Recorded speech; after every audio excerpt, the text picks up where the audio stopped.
Wickham Past and Present.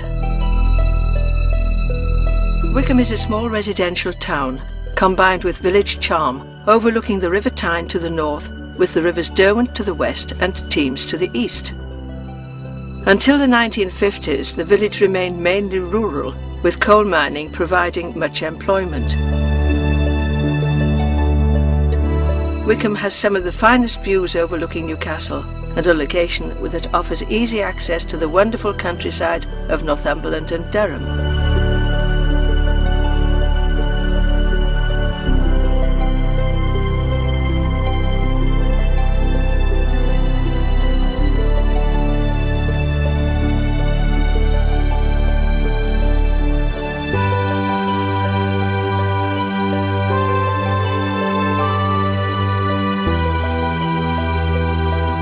Let us now go backwards in time. People have lived in the Wickham area for over 4,000 years. This has been proved by finds of axe heads, flints and ancient pottery. There is also evidence at Marshall Land's farm that there was a Roman fort here.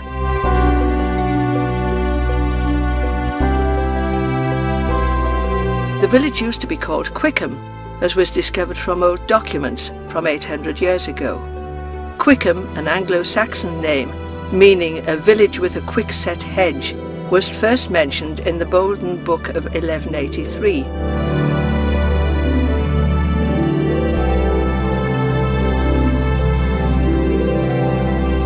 Coal mining was very important in the development of Wickham, and from the early 1300s, coal production dominated the area until the early 1960s.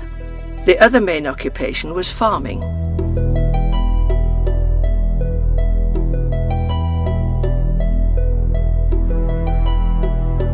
This is the oldest building in Wickham, the beautiful Church of St. Mary the Virgin. It lies in the centre of this conservation area, where there are many listed buildings. But we will start just beyond the eastern boundary, where the old Turnpike Road, now Wickham Highway, meets the road from Dunstan.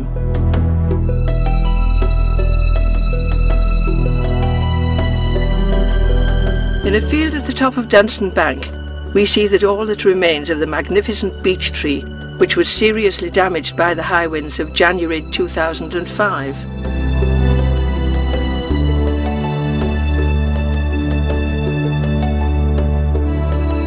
We now come to Dunstan Hill House. This house was bought in 1704 from the Shaftos by the Carr family. In 1870, Ralph Carr married Hannah Ellison, a wealthy landowner. The family name became Carr-Ellison on the succession to the Ellison estates. Dunstan Hill House remained in the Carr-Ellison family until 1904, when it became the Newcastle Pensions Hospital.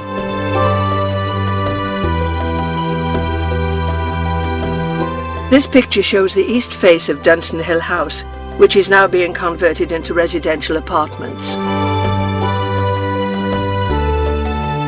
On then to the stable block and the carriage house. These are also being converted into dwellings, and the rest of the site is being developed for housing.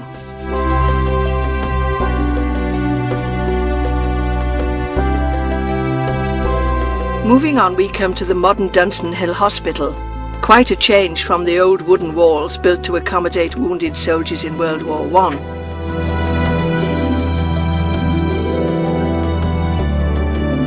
A little further up the highway is Dunstan West Farm. It was part of the Dunstan Hill estate and was so called because it lies west of Dunstan. Thomas Easy, a gentleman farmer, lived at the farmhouse and was famous for winning 2 races on the same horse on one day at Blaydon Races.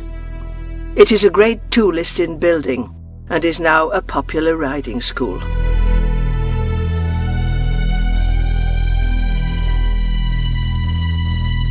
Located on Wickham Highway opposite the police station is a house called Blackthorn with 2 rather curious gateposts. These were originally the gateposts of Langjack's cottage at Clockburn, Lonnon. The posts were given to the present owner in 1970 and are probably the only remaining part of his cottage.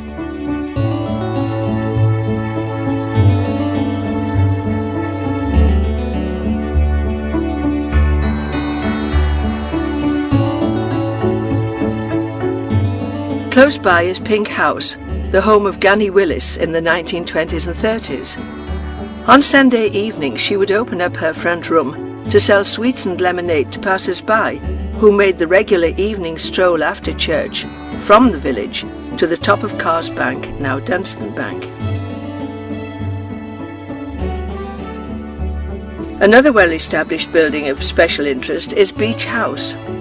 It was originally a boarding school for boys, attended by the First Lord Armstrong and the sons of the Carr-Ellison family, notably Henry Byrne Carr, who was rector of Wickham from 1846 and served for 50 years. Next we come to East Lodge, a small stone-built cottage which has been extensively renovated in recent years.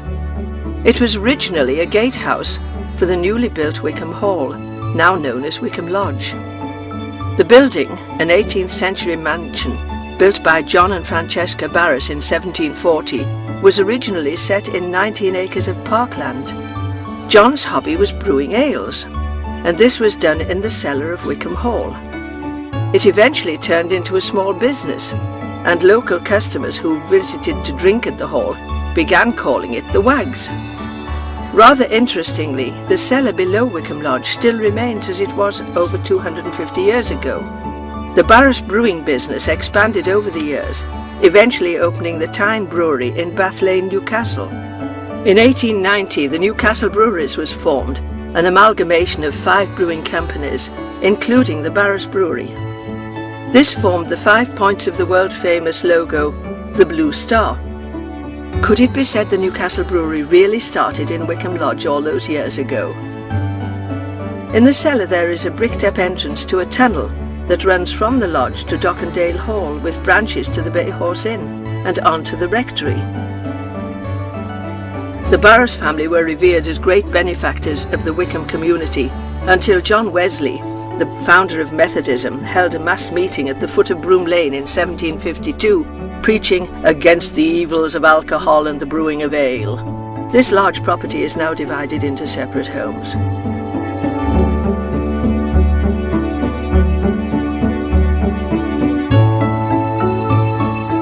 Now cross the road into Duckpool Lane, which dates back to the 1800s. It was probably named after a pond frequented by ducks from a nearby farm. Further down the lane we come to a row of 19th century cottages. It is here a wagon wain ran, with wains transporting coal which had passed through Wickham Hall estate to the staiths for shipping out from the Tyne. A little further along Wickham Highway, at the corner of Dockandale Lane, is Toll House. This is reputed to have been one of many toll houses situated along the old Turnpike Road, which ran from Gateshead, up Lobley Hill, through Wickham, down Swalwell Bank and on to Hexham. Dockandale Lane is an interesting area.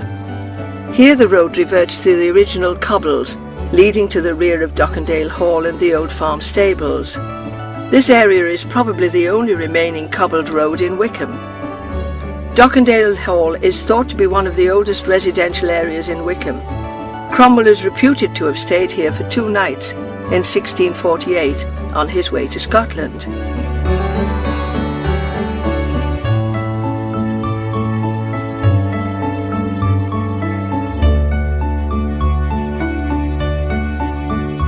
In 1760, a woman who lived here purchased an old bureau at a sale in the Blacksmith's Arms, Blaydon. She paid 4 shillings and 6pence, that's 22.5 pence in today's currency. Unable to carry the bureau home, she had enlisted help of a local handyman. When she got it home, she discovered a considerable amount of gold hidden in the bureau, and to keep her helper quiet, she gave him £200, which bought him a house and a shop. From the old photographs we can see that the front facade of the hall is unchanged. It is now divided into flats. According to one of the oldest residents of Dockandale Hall, this grand Wellingtonian cedar tree in the front garden dates back to the time the hall was built over 400 years ago.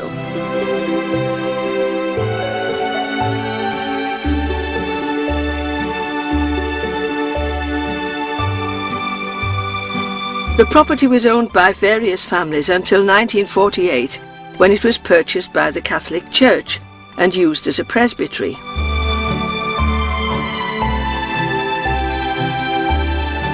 The stables were modified to become St. Mary's Roman Catholic Church, and in 1973, when the new church was built, it was converted to the present church hall.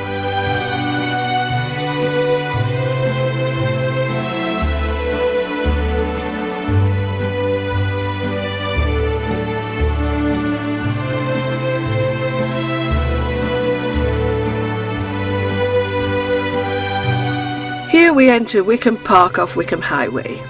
The site was developed for modern houses many years ago. The original building, formerly known as the Mansion House, in 1865, is still here. It was an early residence of Jasper Harrison, who was a local antiquary of some importance and authority.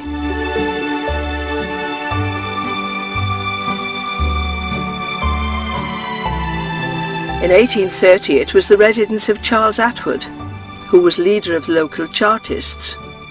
He was an ironmaster who set up the first iron foundry at Tow Law.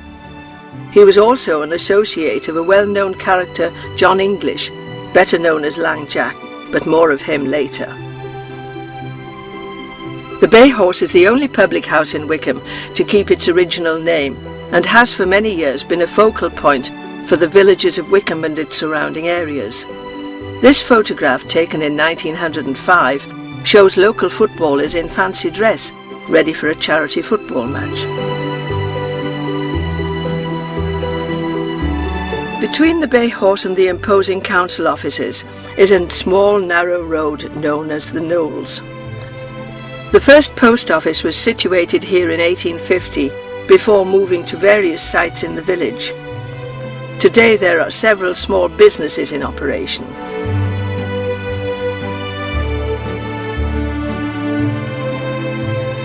The old parochial school, situated in School Lane at the top of the Knolls, dates from the 1700s.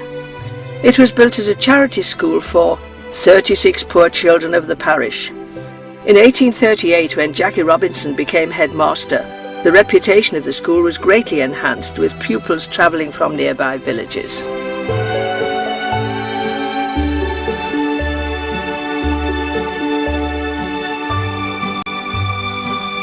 Schoolhouse, built in 1870 for a schoolmistress, was financed by private subscription.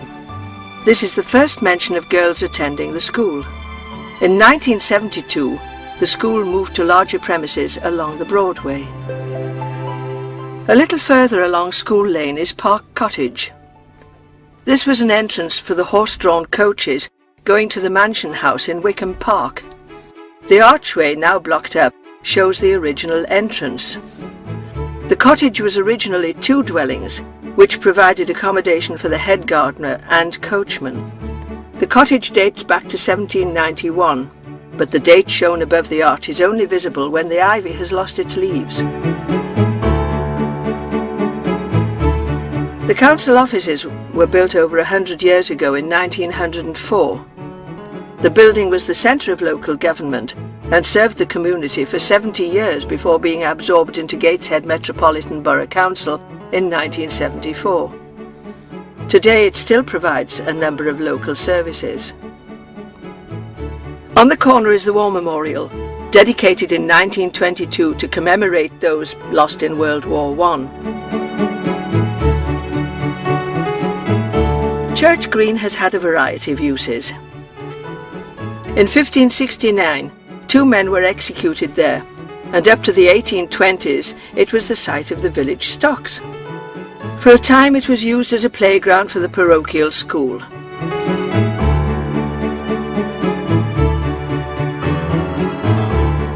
In 1851, a man called Atkins tried to enclose it, but it was compulsory purchased by Rothcar Ellison and donated for use by the people of Wickham in perpetuity. It was also used for the annual village hoppings until the 1930s when, after a week of poor takings, the showmen refused to pay the rent, and as a result were banned from the site permanently. It was subsequently used for parking vehicles.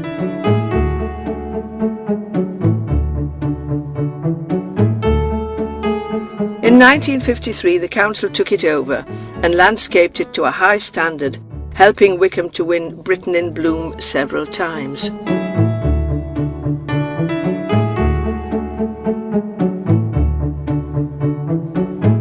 Tucked away in the corner of Church Green is the Bakehouse Craft Bakery.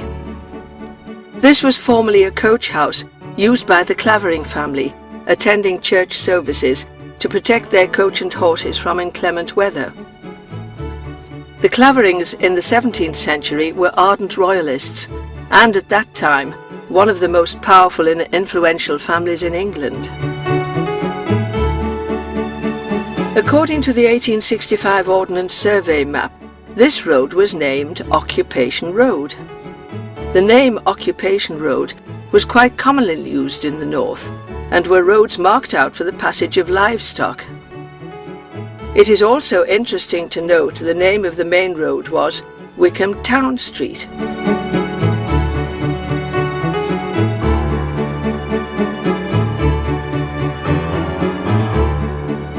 Looking over the green, we come back to the Church of St. Mary the Virgin.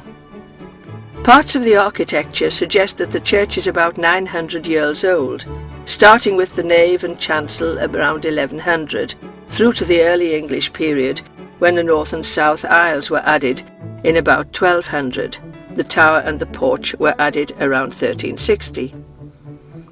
The Great Fire of 1841 destroyed the roof and interior, and the restoration work was completed some 21 years later. The last restoration was a new roof in 2002.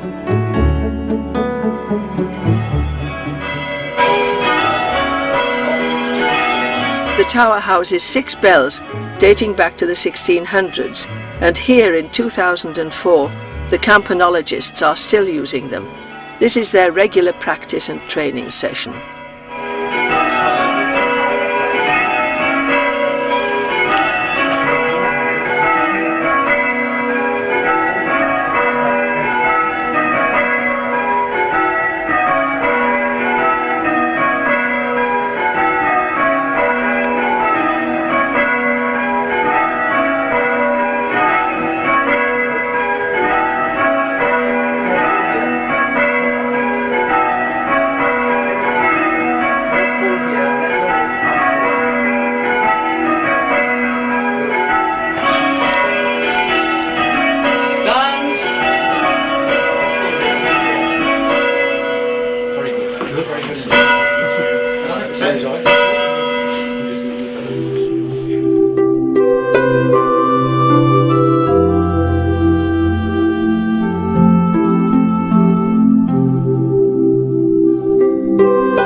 The churchyard contains many interesting headstones, the oldest being Ralph and Mary Dalton, dating back to 1602, and that of Robert Pescod, 1609. This headstone to Phoebe Symonds, who was a well-respected teacher running a school for girls.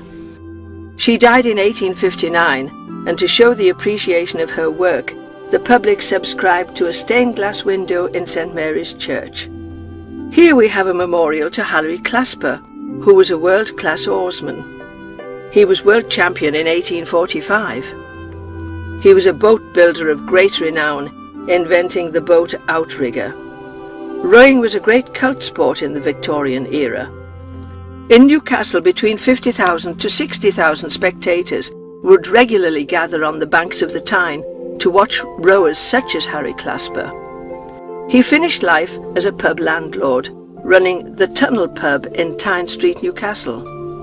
Harry died on the 12th of July 1870, aged 58 years. The ale house is long gone, but the tunnel after which it was named still remains. This is the headstone of Jackie Robinson, who was master of the parochial school. Under his supervision, it became the most famous educational establishment in the area. Jackie possessed great natural shrewdness, individuality and force of character. He died on the 25th of September 1874, aged 74 years. This particular memorial is to William Shield, born in Swalwell in 1748. His house, which was close to the 3 Tuns in Swalwell, formerly stood on the site of the present-day vehicle testing station. William Shield was one of the most popular musicians of his day and was appointed Master of the King's Music in 1817. His most famous claim to fame is that he composed the tune for the song Auld Lang Syne, and of course Robert Burns later penned the words. Shield is buried in Westminster Abbey. He died at the age of 80 on the 25th of January 1829, which uncannily is Burns Night.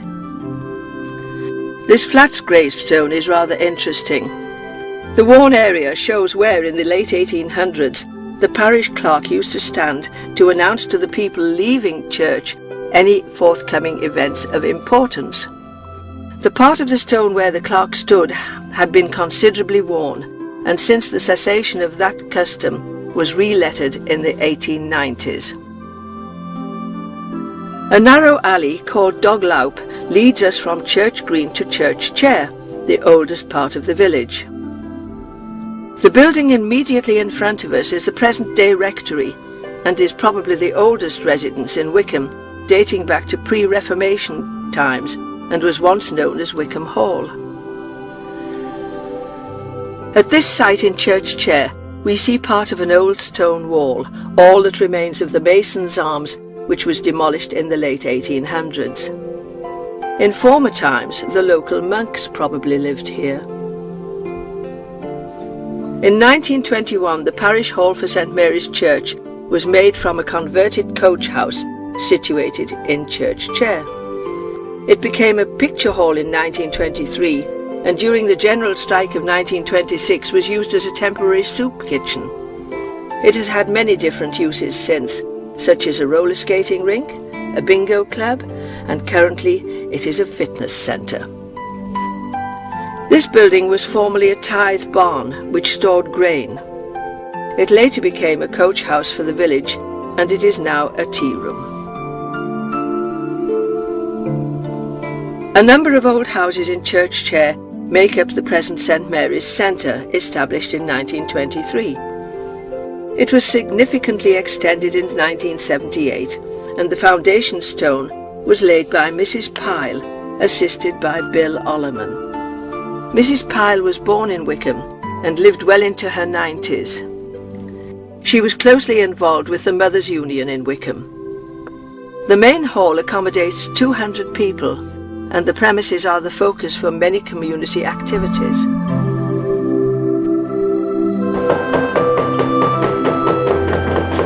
The local theatre club makes drama productions twice a year, with a special pantomime for the festive season. I'm sorry to bother you, sir. There are 3 gentlemen at the door. They say it's a matter of the utmost urgency. They say they're from Father Christmas. Must see you about this year's toy requirement. Oh, I suppose I'd better see them, although it is most inconvenient.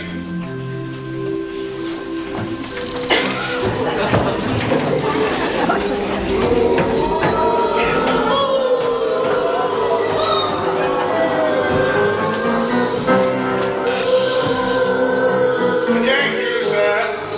It's very good of you to see us at such short notice. But as personal friends and the sole representatives of Father Christmas, that's the least we could expect. No, think nothing of it. Although I must ask you to be brief, because I am truly very busy. I must get back to work. I don't have to tell you the amount of what I have to get through before Christmas. Oh, I'm long enough of this nonsense. Tie them up! Then we shall have control of all the toys in the world. Nobody will be able to make any toys or sell them without our permission. We'll be able to charge what we like. We'll be rich, rich, rich beyond our wildest dreams. All these years, you have been giving away toys for nothing and making all the children of the world happy on Christmas morning. Well, we'll soon put a stop to that.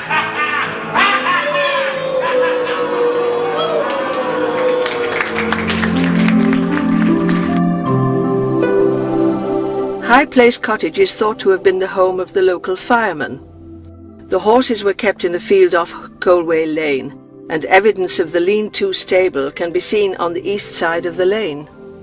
These holes show where the roof timbers were fixed, and the recess a little higher up in the lane is what remains of the saddle room. The horse-drawn water pump was housed in Broom Lane. Here can be seen the original access to the pump. In those days the road was much lower. Next to High Place is Forge Cottage, the home and workshop of the village blacksmith. This very attractive stone-built house called Rose Villa stands back from Front Street at the entrance to Churchyard and was the residence of many doctors. Here we see Dr. Smith ready to do his home calls on horseback. The property remained in the Smith family for over 100 years until a new surgery was built in Rectory Lane. In recent years, Rose Villa became a private school and is now a nursery.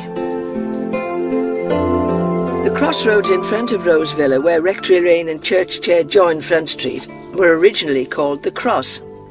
It was here that the extent of the village ended in the 1600s. Coal wains crossed here, travelling from south to north and onwards to the River Tyne. The building, which now houses a dentist and bank, was originally Cross House Farm. Previously, Lord's Stores occupied the site for many years. Over the road we see the village jeweller and the Halifax Estate Agency in Rectory Court. It was once the morgue for the cottage hospital. Wickham Hall, now a community medical centre, was built on the site of a medieval rectory, destroyed by Scottish marauders in 1640 after the Battle of Newburn. The hall was rebuilt in 1713 and became the new rectory. During the First World War, the Reverend Little had a workshop here, making shell casings. It continued as a rectory until 1922. In 1924, it was converted into the Wickham and District War Memorial Cottage Hospital. In 1984, it became a private school for infants and juniors until 2002, when it was to return to its previous use in providing medical services to the community. The building still displays the arms of Lord Crewe, Bishop of Durham, the mitre being specially angled to face the church.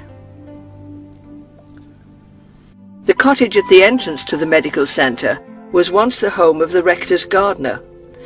It became a fashionable bar in the summer of 2003, and in 2004 was converted to an Indian restaurant. On the south side of Front Street is a terrace of small shops. They have served a variety of purposes, from banks to chemists, sweet shop, wool shop and hairdresser.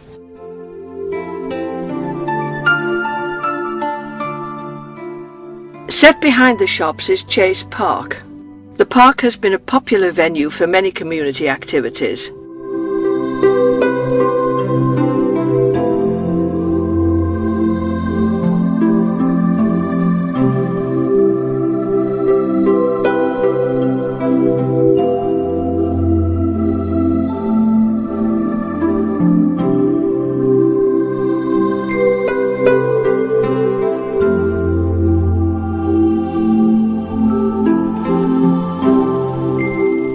Here the round table is having a fundraising event.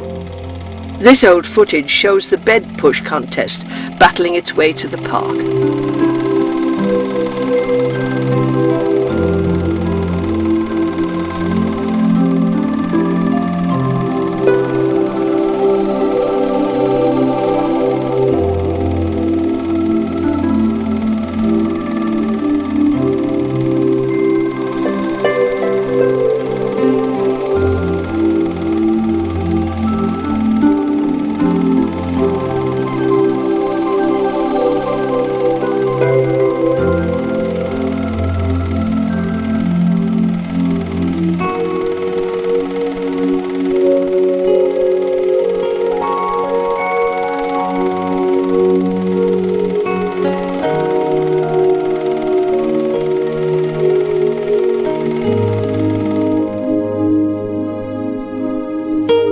Another well-supported event was the annual summer fair, organised by Wickham Lions Club.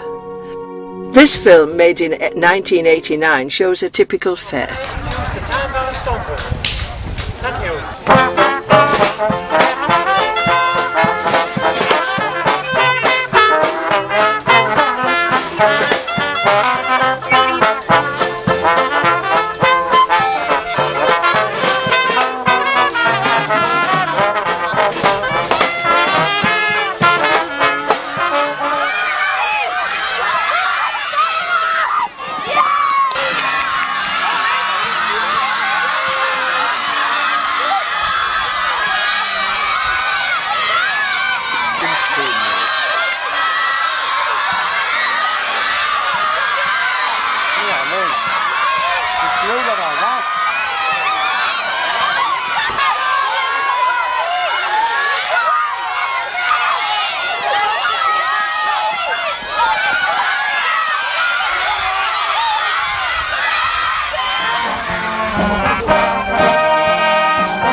There's a clear winner in the boys' events, and the trophy goes for the full 12 months to Felside! Where's the captain? Where's the captain of Felside? It'll have to be you. There you go. Give a cheer! To celebrate the new millennium, the churches of the village amalgamated to put on a magnificent celebration production, Time Lord 2000, in our splendid park. For that moment, when our Father in heaven is dead, if heaven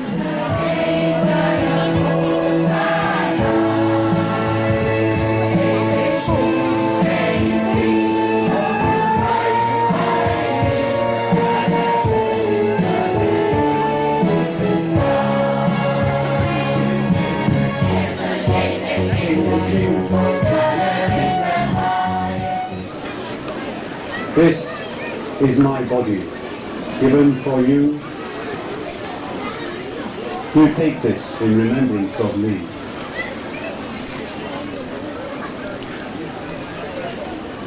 This cup is a new covenant in my blood, that you might have forgiveness of sins.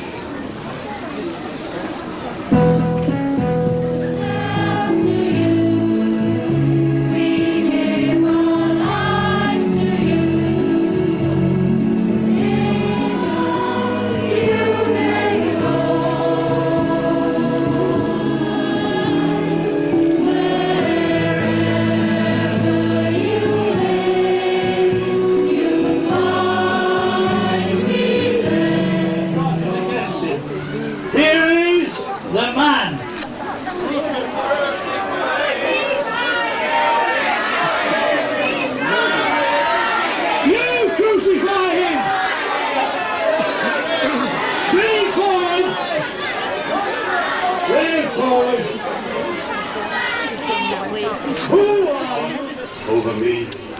You stupid fool. Don't you realize if I set you free, they'll say I'm an enemy of Rome?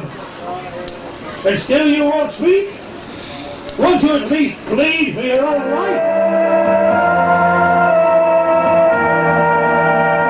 My spirit.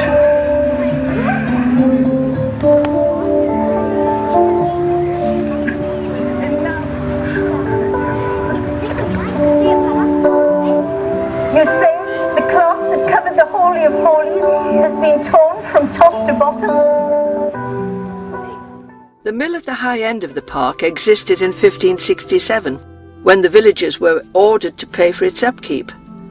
The Scots invaded in 1640, and the millstones were broken, but there is no record of when the mill ceased working. It has now been allowed to fall into disrepair. The shops on the north side of Front Street were converted from houses. The site of the present Barclays Bank was the Crown Garage. The old Langjack pub was formerly the Crown Hotel and dates back many years. It was later renamed the Rose and Crown before being renamed Ye Old Langjack. Located in the centre of the village is a statue in memory of Langjack, whose real name was John English. The statue previously stood outside his cottage in Clockburn, Lonnon. He was a well-known character, reputed to be a man of enormous strength, who was described as the Tyneside Samson. He was a stonemason, and some of his work carried out in 1842 can be seen here, where stone pillars support Butterfly Bridge, which crosses the River Derwent at the lower end of Clockburn, Lonnon. He built his own cottage at the junction of Clockburn, Lonnon and Woodside Lane, just off Fellside Road, but the cottage was destroyed by fire in 1907.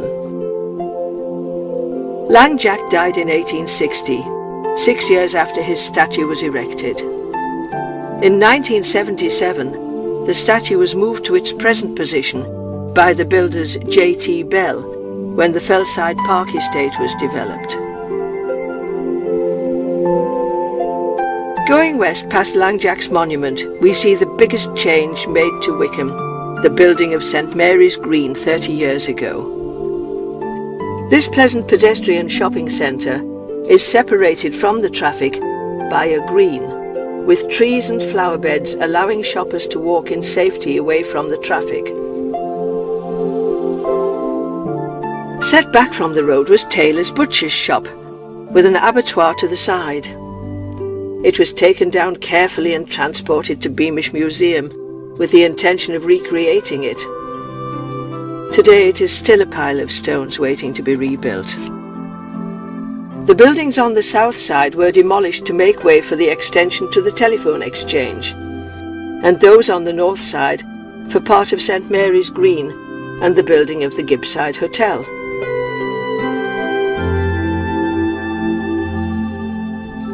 The only remaining stone-built shop, now Fifth Element Health Beauty Salon, was once Robert Hill's chemist's shop. Completely surrounded by the Gibbside Hotel and right on the pavement is the Spoor Chapel, just known locally as Spoor. This small primitive Methodist chapel was built in the 1870s and commemorates a remarkable local man, the Reverend Joseph Spoor. An extension in keeping with the style of the building was carefully squeezed in between the modern hotel and the existing church only a few years ago. Here was another row of shops, which included offices of a local taxi firm. The block was demolished many years ago, but the taxi rank parking still exists today. Alpine Cottage and a compound for stray animals known as the Pinfold was opposite.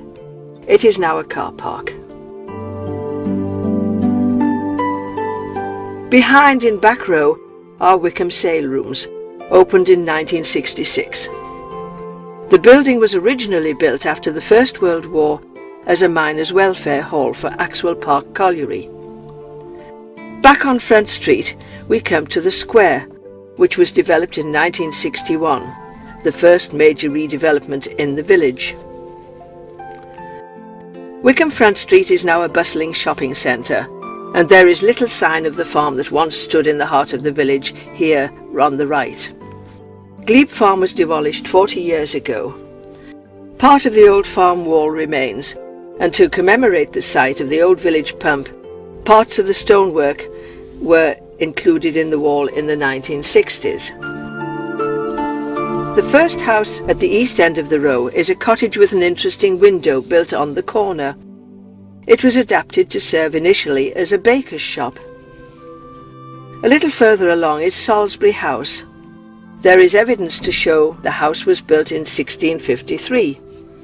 It could have been a manor house on the outskirts of the village, which at that time ended at Cross Farm, where the village dental practice stands today. In the 1900s, Salisbury House was often referred to as Fiddler's Hall, due to an elderly gentleman playing a violin at an upstairs window. This is the former home of the Swalwell brewer Matthew Taylor.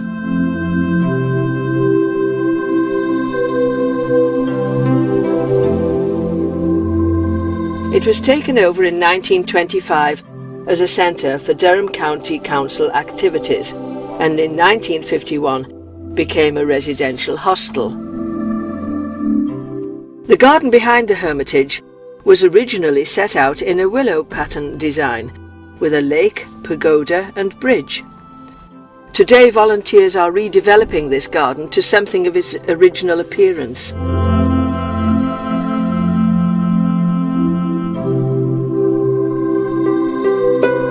As you can see, this is the lake that the garden was known for. The lake has been lined out with brick and on the bottom concrete flagstones. It was then covered with a thick layer of pitch to waterproof the whole thing.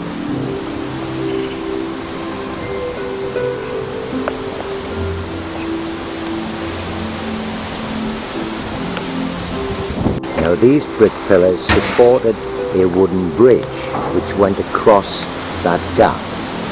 This was what gave the garden its old-fashioned name of the willow pattern. On the opposite side of the road are a number of attractive old houses. They were probably built in the late 18th century, and several of them are listed buildings. The Bridle Path Public House was formerly the Three Tuns. Further along Back Row, we come to Wickham Social Club, built about 1920. This is probably the first committee of 11 stout men in their best outfits. The bowler-hatted gentleman was probably a deputy or foreman at the colliery, and the cloth-capped gentlemen were the general workers. The social club was one of the most important social facilities in the area, and many men gave their time and effort to serve on the club committee. Many social activities took place in the club, such as leek shows, Easter bonnet competitions and regular dances.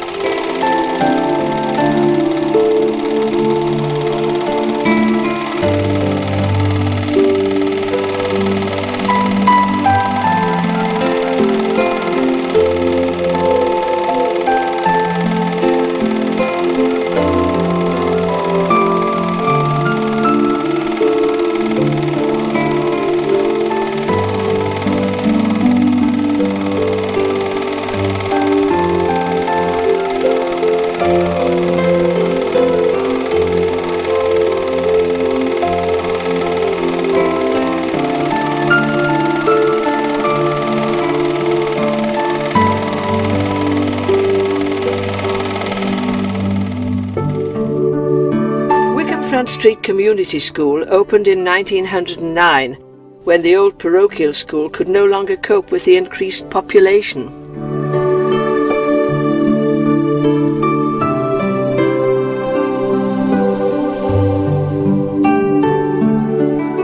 Next to the school entrance, Bert's Barber's Shop, known locally as Bertie the Barber of Front Street, opened in 1969. The Armstrong's family barber's business goes back 4 generations to when the first shop was opened in Swalwell in 1879 by Ralph Armstrong. Wickham Community Centre was built in 1910 as a centre for leisure activities for Axwell Park Colliery. When the colliery closed in 1953, the centre was taken over by Durham County Council and later Gateshead Council. It is still in constant use today.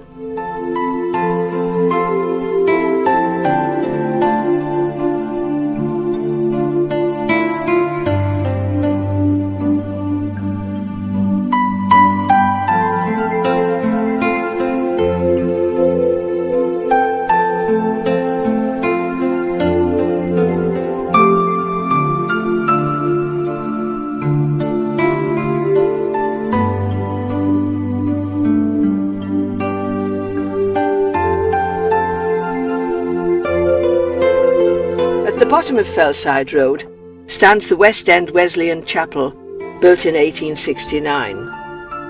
It closed in 1980 and reopened as Wickham Community Church around 1982. At the annual Wickham Flower Show of 1906, held in the rectory grounds, it was reported in a local newspaper that Wickham District enjoys a high reputation for the excellence in floral and vegetable produce, and we finish with a few pictures of the local annual spring and summer flower shows held in 2004.